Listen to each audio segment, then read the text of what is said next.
Hello everyone, welcome back to my channel. आज की इस वीडियो में हम डिस्कशन करेंगे process to compile the production of things का। इसे हम 4 पार्ट में डिवाइड करके डिस्कशन करेंगे, जिसमें पार्ट 1 जो है वो सम्मन से डील करता है। सम्मन टू प्रोड्यूस मतलब सम्मन केवल किसी व्यक्ति को न्यायालय में हाजिर होने के लिए ही नहीं भेजा जाता है। अगर किसी भी दस्तावेज या डॉक्यूमेंट को न्यायालय के समक्ष किसी भी कार्यवाही के लिए आवश्यक समझा जाता है तो उसके लिए भी सम्मन भेजकर उसे बुलाया जा सकता है। पार्ट 2 जो है वो सर्च और वारंट से रिलेटेड है, जिसमें सेक्शन 93 टू 98 तक के प्रावधान दिए गए हैं। पार्ट सी में general provision relating to searches है, जो कि सेक्शन 99 टू 101 तक के प्रोविजन दिए गए हैं। और पार्ट डी में जो है मिसलेनियस, जिसमें कि सेक्शन 102 टू 105 एल तक के सबसेक्शन तक दिए गए हैं। हम पार्ट 1 को डील करेंगे पहले, जिसमें कि सम्मन टू प्रोड्यूस के बारे में बताया गया है। 91 के सेक्शन में दस्तावेज या अन्य चीज पेश करने के लिए सम्मन। यहाँ पर कोर्ट या एसएचओ को ये लगता है कि किसी भी इन्वेस्टिगेशन, इंक्वायरी, ट्रायल या अदर प्रोसीडिंग के लिए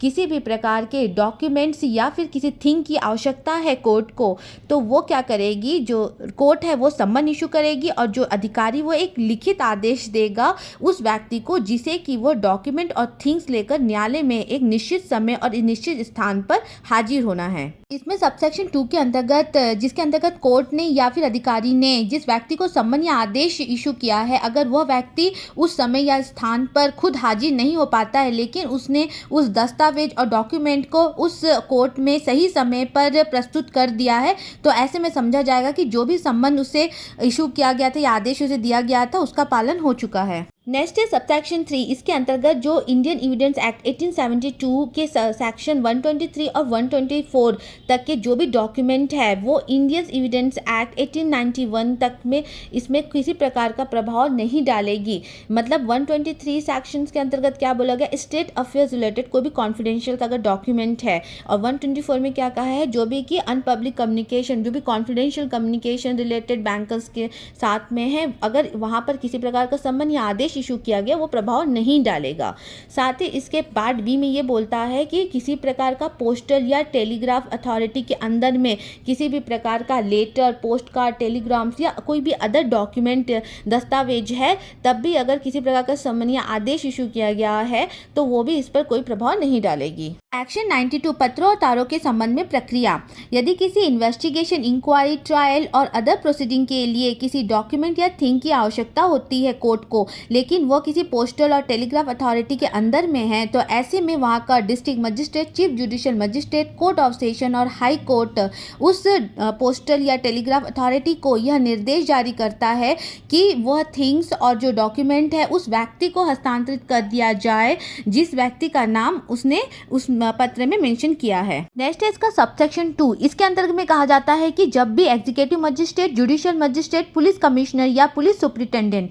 जब भी कभी इन्वेस्टिगेशन के लिए जाते हैं तो वहाँ पर उन्हें जो भी थिंग्स या डॉक्यूमेंट दिखता है वो उससे मांग नहीं सकते हैं। उसे मांगने के लिए उन्हें क्या करना पड़ेगा, सबसेक्शन 1 के अधीन में जो भी जिला मजिस्ट्रेट है या फिर चीफ जुडिशियल मजिस्ट्रेट है या कोर्ट है, उनसे उन्हें ऑर्डर लेना पड़ेगा, तभी वो चीज़ें उन्हें मिल सकती है। नेक्स्ट हम देखेंगे पार्ट 2, जो कि सर्च ऑफ वारंट से रिलेटेड है, जिसमें हम सेक्शन 93 टू 98 तक के प्रावधानों को देखेंगे। यहाँ पर सेक्शन 93 कहता है तलाशी वारंट कब जारी किया जा सकता है। इसके अंतर्गत 3 इंपॉर्टेंट पॉइंट्स है। पहले में ये कहा जाता है कि यदि सेक्शन 91 और 92 का पालन नहीं किया जाता है तब ऐसे में तलाशी और सर्च वारंट जारी किया जा सकता है। सेकेंड में ये बोलता है कि यदि न्यायालय को ये पता ही नहीं है, कोर्ट को पता ही नहीं है कि वो जो थिंग्स प्रोड्यूस करना है या फिर वो जो डॉक्यूमेंट वो किसके पास है, तो ऐसे में भी तलाशी वारंट इशू कर सकती है। साथ ही जो न्यायालय होता, कोर्ट होता, उसको ये लगता है कि किसी भी इन्वेस्टिगेशन, ट्रायल या अदर कोर्ट प्रोसीडिंग के लिए यदि सर्च और वारंट जारी करना जरूरी है तो वो ऐसे में भी सर्च और वारंट जारी कर सकती है। 93 के सबसेक्शन 2 में ये कहा जाता है कि जो कोर्ट होती है वो चाहे तो पूरे कंप्लीट एरिया के तलाशी के लिए भी सर्च और वारंट इशू कर सकती है या फिर कुछ पर्टिकुलर प्लेस के लिए, कुछ एक पर्टिकुलर भाग के लिए भी सर्च और वारंट इशू कर सकती है जिसका कि वहाँ पर इन्वेस्टिगेशन करना है।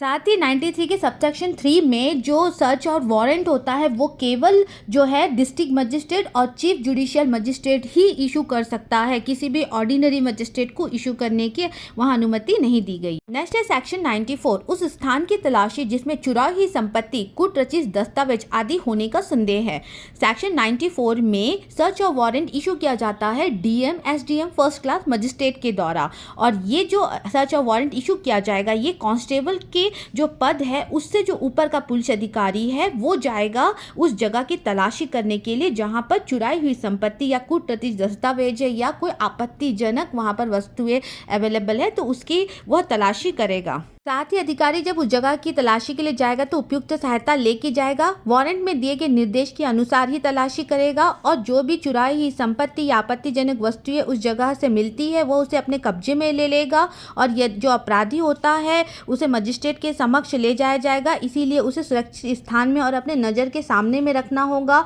और जो भी व्यक्ति उस जगह पर संदेह की नज़र में आता है उसे भी अपने साथ अभिरक्षा में रखकर उसे मजिस्ट्रेट के समक्ष प्रस्तुत करना होगा। आपत्तिजनक वस्तुएं जैसे कि फ्रॉड डॉक्यूमेंट्स, फ्रॉड सेल्स या फिर कोई करेंसी है उसके संबंध में है। नेक्स्ट हम देखेंगे सेक्शन 95, कुछ प्रकाशनों के संप्रहित मतलब फोरफिटेड होने की घोषणा करने और उनके लिए तलाशी वारंट जारी करने की शक्ति। सेक्शन 95 के अंतर्गत स्टेट गवर्नमेंट घोषणा जारी कर सकती है किसी भी समाचार पत्र या पुस्तक में। समाचार पत्र मतलब प्रेस या फिर रजिस्ट्रेशन ऑफ बुक एक्ट 1867 में, और दस्तावेज का मतलब होता है किसी भी पेंटिंग, ड्राइंग, फोटोग्राफ और कोई भी अदर्स विजिबल रिप्रेजेंटेशन, इसके संबंध में घोषणा जारी कर सकती है अगर उसने भारतीय दंड संहिता 1860 के अंतर्गत जो सेक्शन 124A, सेक्शन 153A या सेक्शन 153B, सेक्शन 292, सेक्शन 293 या सेक्शन 295A के अधीन किसी भी प्रकार का प्रकाशन किया है, क्योंकि ये सारे जो सेक्शन है ये दंडनीय अपराध के अंतर्गत आते हैं। तो अगर किया है तो ऐसे में जो पुलिस अधिकारी है वो उसे फोरफिटेड कर सकता है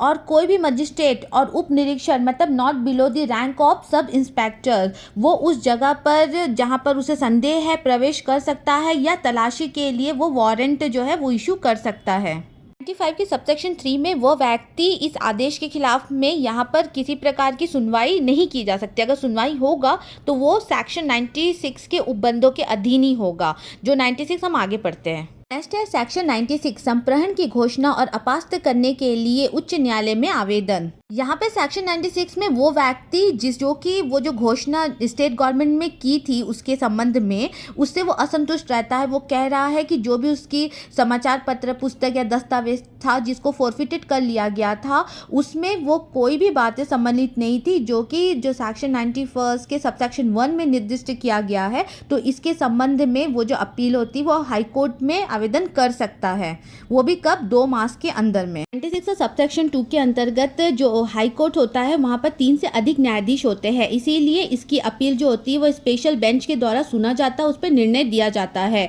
और इसके सबसेक्शन 3 के अंतर्गत अगर जो कार्यवाही चल रही है वो समाचार पत्रों के संबंध में है तो ऐसे में साक्ष्य के रूप में यदि उसकी प्रति की आवश्यकता होती है तो कोर्ट में जमा कराई जा सकती है। सबसेक्शन 4 के अंतर्गत जब उच्च न्यायालय को लगता है कि समाचार पत्र के जिस पुस्तक या डॉक्यूमेंट के संबंध में यह आवेदन किया जा रहा है जो कि सेक्शन 95 के सबसेक्शन 1 के अंतर्गत अपराध है, पर अगर वो पाती है कि इसमें ऐसा कुछ भी नहीं है तो जो भी फोरफिटेड की घोषणा करनी थी उसे अपास्त कर देगी। सेक्शन 5 के अंतर्गत जो भी स्पेशल बेंच वहाँ पर निर्णय करने के लिए बैठी अगर उनमें किसी प्रकार का फूट होता है, मतभेद होता है तो ऐसे में मेजॉरिटी के अनुसार में वहाँ पर राय लिया जाएगा। नेक्स्ट है सेक्शन 97, स्वदोष परिरुद्ध व्यक्ति के लिए तलाशी। यहाँ पर district magistrate, sub divisional magistrate और मजिस्ट्रेट ऑफ फर्स्ट क्लास उनको ये बिलीव है कि कोई व्यक्ति है जिसने कि रॉन्गफुल कन्फाइंडेड का अपराध किया है, तो ऐसे में जो मजिस्ट्रेट होते हैं वे तलाशी के लिए वारंट जारी कर सकते हैं और ये जो वारंट है वो पुलिस अधिकारी को जारी किया जाएगा। पुलिस अधिकारी उस वारंट को लेके जो भी उचित होगा परिस्थिति के अनुसार वो वहाँ पर जाके उस व्यक्ति की तलाशी करेगा और यदि वो व्यक्ति उस समय मिल जाता है तो उसे इमीडिएटली मजिस्ट्रेट के पास लेके जाएंगे और मजिस्ट्रेट जो होता है वो परिस्थिति को ध्यान में रखते हुए उसके संबंध में आदेश देगा।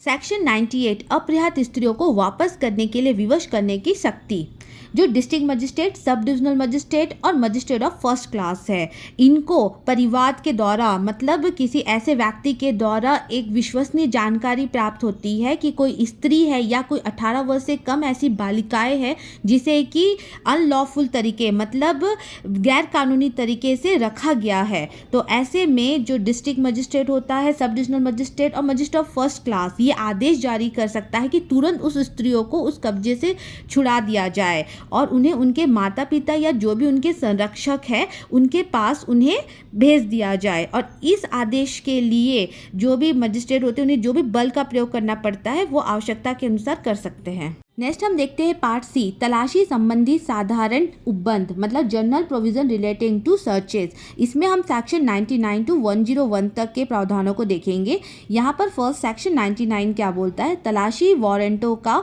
निर्देशन आदि। अगर जो सेक्शन बताए गए हैं सेक्शन 38, 70, 72, 74, 77, 78, 79 इसके जो भी प्रावधान हैं ये सभी लागू होंगे किसमें, सर्च वारंट में। तो ये जो सेक्शन है 38, 72 ये सारे सेक्शन हैं अरेस्ट वारंट से रिलेटेड, मतलब अरेस्ट वारंट के जो भी प्रावधान हैं वो सर्च वारंट में भी लागू होंगे। जैसे कि इसके अंतर्गत सेक्शन कौन से है, सेक्शन 93, 94, 95, 97 तो इसके अधीन ही होंगे। नेक्स्ट है सेक्शन 100, बंद स्थान के बाहर साधक व्यक्ति तलाशी लेने देंगे। अंतर्गत फर्स्ट में क्या कहा गया है, अगर कोई स्थान की तलाशी लेनी है और वो स्थान बंद है तो ऐसे में जो वहाँ निवासी है, जो वहाँ रह रहा है और वहाँ पर यदि कोई अधिकारी पहुँचा है उस जगह की तलाशी करने के लिए और उसके द्वारा वारंट पेश किया जा रहा है तो ऐसे में वह व्यक्ति उसे उस जगह की तलाशी लेने के लिए देगा और जो भी उपयुक्त सहायता होगी वह उस पुलिस अधिकारी को प्रदान करेगा। सबसेक्शन 2 में क्या कहा गया है, अगर उसे इस प्रकार से प्रवेश करने के लिए नहीं मिलता है तो अधिकारी क्या करेगा, जो सेक्शन 47 के सबसेक्शन 2 के अंतर्गत जो भी रूल्स बताए गए हैं उसके अंतर्गत वहां पर तलाशी करेगा। इसके सबसेक्शन 3 में ये कहा गया है, तलाशी के दौरान यदि कोई व्यक्ति संदेह की नज़र में आता है कि उसने अपने शरीर पर कोई ऐसी वस्तु छुपा ली है जिसकी तलाशी ली जा सकती है तो ऐसे में उस व्यक्ति की तलाशी ली जा सकती है। लेकिन अगर वो व्यक्ति स्त्री है तो उसकी जो तलाशी होगी वह बहुत ही शिष्टतापूर्वक किसी स्त्री के द्वारा ही ली जा सकती है। सबसेक्शन 4 के अंतर्गत अधिकारी जब भी तलाशी लेने जाएगा तो तलाशी के पूर्व तलाशी में हाजिर रहने और उसका साक्षी बनने के लिए उसी मोहल्ले के 2 या अधिक व्यक्तियों को स्वतंत्र रूप से बुलाया जाएगा। लेकिन अगर वो रजामंद नहीं होते हैं तलाशी में साक्ष्य बनने के लिए तो मोहल्ले के दूसरे निवासियों को बुलाया जाएगा जिसे अधिकारी लिखित आदेश दे सकता है तलाशी के लिए साक्ष्य बनने के लिए। सबसेक्शन 5 के अंतर्गत साक्षियों की उपस्थिति में तलाशी की जाएगी और तलाशी के दौरान जो भी वस्तुएं प्राप्त होगी उसकी सूची तैयारी की जाएगी और साक्षियों के द्वारा उन पर हस्ताक्षर लिए जाएंगे। लेकिन न्यायालय में साक्षी के रूप में वही व्यक्ति हाजिर होगा जिसे न्यायालय के द्वारा विशेष रूप से सम्मन जारी किया गया हो। नेक्स्ट है सबसेक्शन 6, इसके अंतर्गत जिस भी स्थान की तलाशी ली जा रही है वो जिसका भी स्थान है वो और या उसकी ओर से जो भी व्यक्ति है उसे उस स्थान पर रहने की आज्ञा दी जाती है और साथ ही जो भी साक्षियों ने उस सूची पर हस्ताक्षरित किया है वो उस व्यक्ति को दे दिया जाता है जिसके स्थान पर तलाशी ली गई है। सबसेक्शन 7 के अंतर्गत जब किसी व्यक्ति की तलाशी ली जाती है सबसेक्शन 3 के अंतर्गत तब कब्जे में जो भी चीज़ ली जाती है उसकी सूची तैयार की जाती है तो उसकी भी एक प्रति उस व्यक्ति को दे दी जाती है। नेक्स्ट है सबसेक्शन 8, इसके अंतर्गत यदि अधिकारी के द्वारा यह आदेश दिया जाता है कि उसे तलाशी के दौरान साक्षी बनना है, ऐसे में वो साक्षी बनने से मना करता है तो ऐसे में समझा जाएगा कि उसने आईपीसी के सेक्शन 187 के अधीन अपराध किया है। नेक्स्ट है सेक्शन 101, अधिकारिता के परे तलाशी में पाई गई चीजों का व्ययन। यहाँ पर जब कोर्ट है उसे सर्च वारंट जारी करना रहता है किसी स्थान की तलाशी कराने के लिए, लेकिन वो स्थान जो है उसकी अधिकार क्षेत्र की सीमा से बाहर है। तो ऐसे में जब तलाशी की जाती है और जो भी वहाँ से चीज़ें पाई जाती है उसकी एक सूची तैयार किया जाएगा जैसे कि सेक्शन 100 के अंतर्गत कहा गया है। और जो भी सूची तैयार की जाएगी जो भी उसके नज़दीकी न्यायालय होंगे उनके जो मजिस्ट्रेट होंगे उनके पास दिया जाएगा उनकी, क्योंकि वो जो क्षेत्र है उसकी अधिकार सीमा के अंतर्गत आता है। जब वो मजिस्ट्रेट के पास वहाँ पहुँच जाएगा तब मजिस्ट्रेट जो है उस पर हस्ताक्षरित करेगा और वो ऑर्डर पास करेगा कि जिस कोर्ट ने ये ऑर्डर दिया था वहाँ पर तलाशी के लिए उस कोर्ट के पास ये सूची भेज दिया जाए। नेक्स्ट हम देखेंगे पार्ट डी मिसलेनियस, जिसमें हम सेक्शन 102 टू 105 तक के प्रावधानों को देखेंगे। सेक्शन 102 कुछ संपत्ति को अभिगृहित करने की पुलिस अधिकारी की शक्ति। फर्स्ट में ये कहा गया है कि पुलिस अधिकारी किसी ऐसे संपत्ति को सीज करता है कि उसे लगता है कि ये संपत्ति चुराई गई है या ऐसे परिस्थितियों में पाई जाती है कि इसमें किसी प्रकार का अपराध हुआ है। सबसेक्शन सेकंड के अंतर्गत जो अधिकारी होगा वो उस सीज की हुई संपत्ति की रिपोर्ट तैयार करेगा और अपने जो एसएचओ अधिकारी है उन्हें वो सौंप देगा। इसके सबसेक्शन 3 के अंतर्गत जो भी संपत्ति सीज की जाती है उसे इमीडिएटली वहाँ के मजिस्ट्रेट के समक्ष प्रस्तुत करना होता है। अगर वो संपत्ति ऐसी है जिसे कि कोर्ट में नहीं लाया जा सकता है तो ऐसे में वो जो संपत्ति होती है उसे पुलिस की अभिरक्षा में रखा जाता है। लेकिन जब उन्हें ऐसा लगता है कि जो भी इन्वेस्टिगेशन होगा और उस प्रॉपर्टी को पुलिस के अभिरक्षा में रखना उचित नहीं है तो ऐसे में एक व्यक्ति को उस प्रॉपर्टी को अभिरक्षा में रखने के लिए एक बॉन्ड रिलीज किया जाएगा कोर्ट की तरफ से और उसे यह बॉन्ड किया जाएगा कि जब भी न्यायालय आदेश दे उसे न्यायालय में हाजिर होना पड़ेगा उस आदेश का पालन करने के लिए। साथ ही जिस संपत्ति को सीज किया गया है वो शीघ्र नष्ट होने वाली है और उस जो संपत्ति जिस व्यक्ति की है वो वहाँ हाजिर नहीं है, वो अज्ञात है, तो ऐसे में जो भी रकम होगी संपत्ति का जो भी मूल्य होगा पुलिस अधीक्षक आदेश दे सकता है तत्काल उसकी नीलामी के लिए और विक्रय के लिए सेक्शन 457 और 458 के उपबंधों के अंतर्गत। नेक्स्ट है सेक्शन 103। मजिस्ट्रेट अपनी उपस्थिति में तलाशी ली जाने का निर्देश दे सकता है। कोई भी मजिस्ट्रेट किसी भी स्थान की तलाशी के लिए वह तलाशी का वारंट जारी करने के लिए सक्षम है तो वो अपनी उपस्थिति में भी तलाशी ले जाने का निर्देश दे सकता है। नेक्स्ट है सेक्शन 104। पेश की गई दस्तावेज आदि को परिबद्ध करने की शक्ति। यदि न्यायालय यह ठीक समझता है, न्यायालय के पास एक पावर है कि वो किसी भी डॉक्यूमेंट या थिंग्स को जो भी इस कोर्ट के अंतर्गत उसके समक्ष पेश की गई है वो उसे परिबद्ध कर सकता है।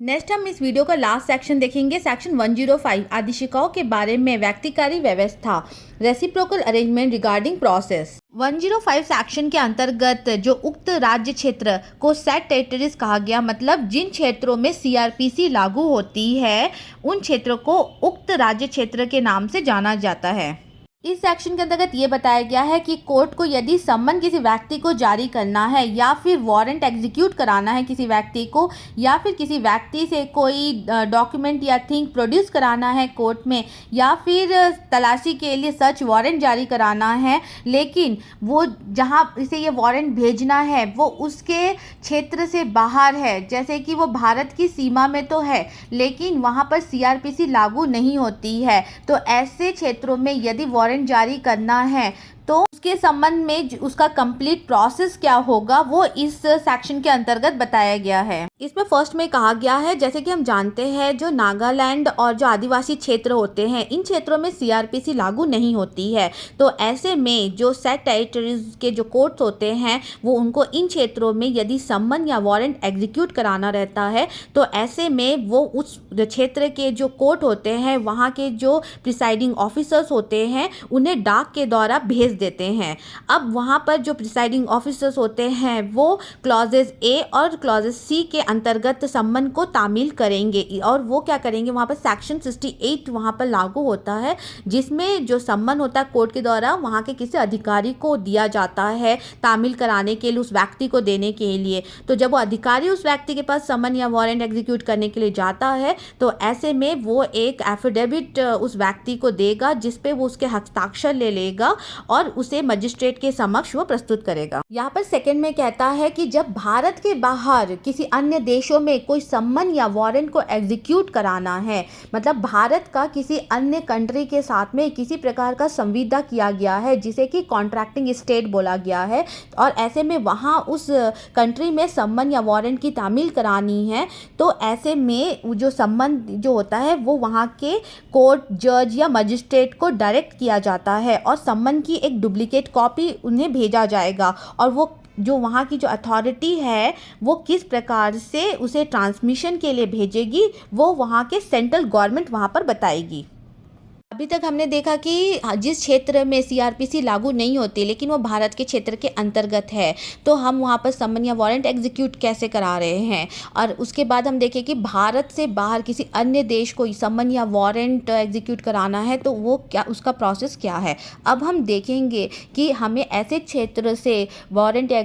समन रिसीव्ड हो रहा है जहाँ सीआरपीसी लागू नहीं होती है, या भारत से बाहर किसी अन्य देश से हमें समन या वारंट रिसीव हो रहा है, तो उसका प्रोसेस क्या है अभी हम वो देखेंगे। अगर हमारे सेट टेरिटरीज को यदि रिसीव्ड हो रहा, यहाँ पर यदि जो कॉन्ट्रैक्टिंग स्टेट है अगर उसने किसी समन या वारंट को एग्जीक्यूट कराया है, तो ऐसे में तलाशी में यदि कोई भी डॉक्यूमेंट्स या थिंग्स पाई जाती है, तो ऐसे में जिस कोर्ट ने वो समन और वारंट एग्जीक्यूट कराया था उस कोर्ट को ये सारी चीज़ें जो है वो भेज दी जाएगी। किसके थ्रू से, यहाँ पर जो केंद्र सरकार होगी, जो सेंट्रल गवर्नमेंट होगी, वो जो भी आदेश या निर्देश देगी उसके अनुसार में उस थिंग्स को उस कोर्ट को वापस भेज दिया जाएगा। इसके साथ ही चैप्टर 7 यही समाप्त होता। आई होप कि आपको वीडियो पसंद आया होगा। Thank you.